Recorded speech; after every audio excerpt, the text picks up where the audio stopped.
Well, we have our friend, constitutional conservative Rick Scott, who actually won by a significant margin in Florida, and who is trying to win the leadership of the Republican Party in the Senate.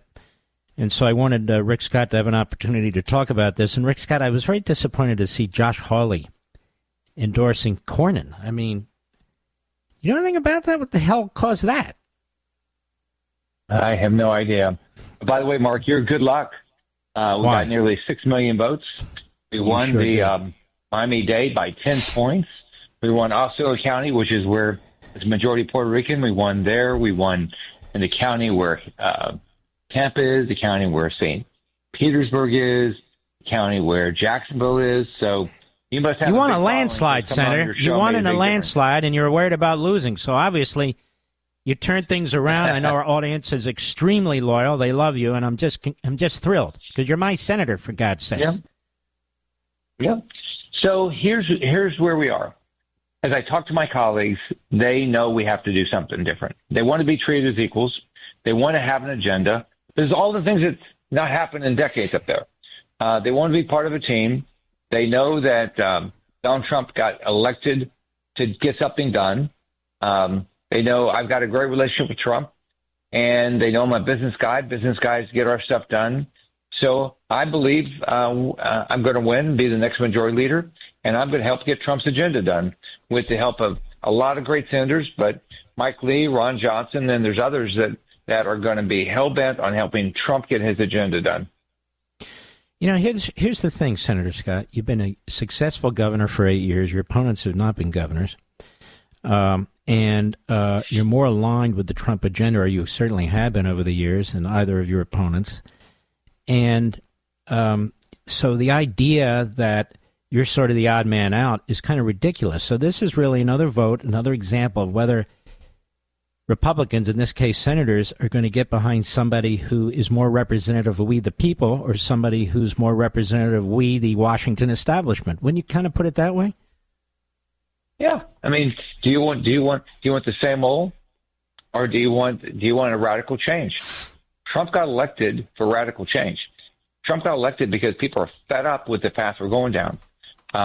So we've got to have somebody that is hell bent on balancing the budget, getting the Trump nominees through the Senate, fulfilling the Trump agenda, getting the tax cuts done, and we got to work with the House. I've built a great working relationship with Mike Johnson, the Speaker, Steve Scalise, Tom Emmer, and members of the Freedom Caucus.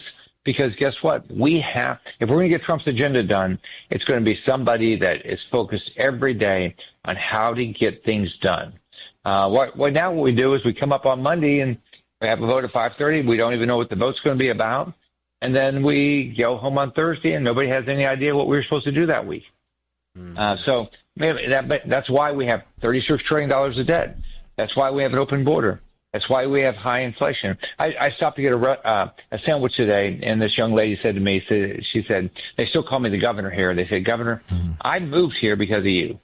I moved here like 8 years ago when you were the governor. I can't afford to live here anymore. She said, the inflation is just killing me. I've got 2 kids, and she said, I'm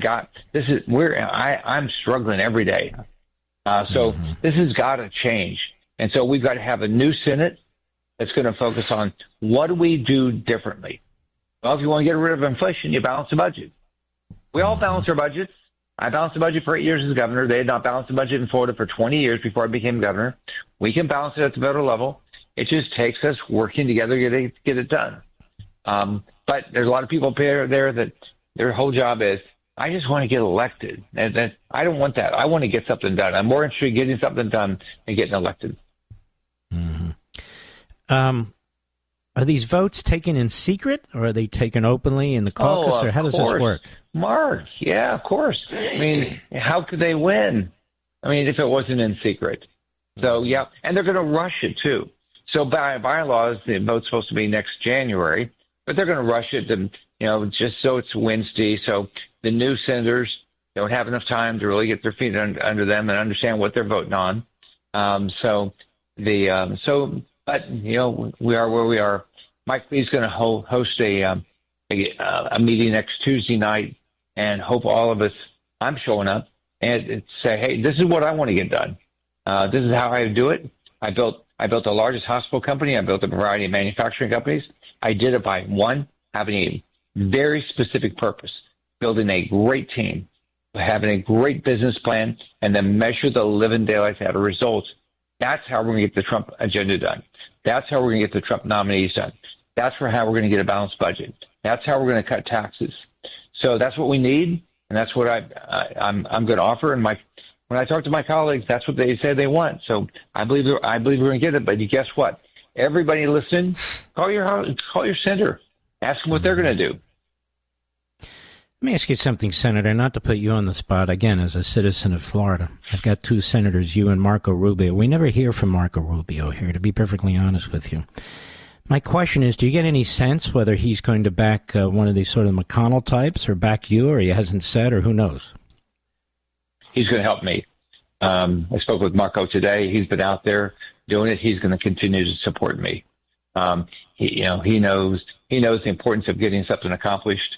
So he's going to do everything he can to help me. He was very helpful in my election, and he's going to help make sure we get this through. Excellent. What the swamp wants to do is say, oh, there's not an election. Don't worry about it.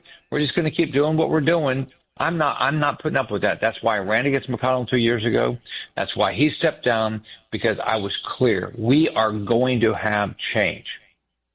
Mm-hmm.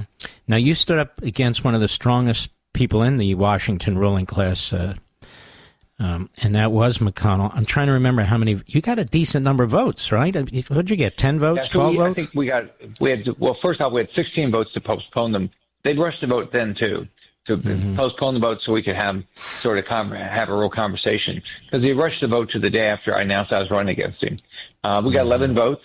But what's happened since is I explained what was going on. There was only one Republican senator that had a vote. That was Mitch McConnell. Everybody else up there was stuck voting the way McConnell told them to vote. We had no idea what we were going to work on that week. We had no agenda for the conference, and that's wrong. We should say, so over this next 2 years, this is what we're going to get done, and it needs to tie in with exactly what Trump wants to get done.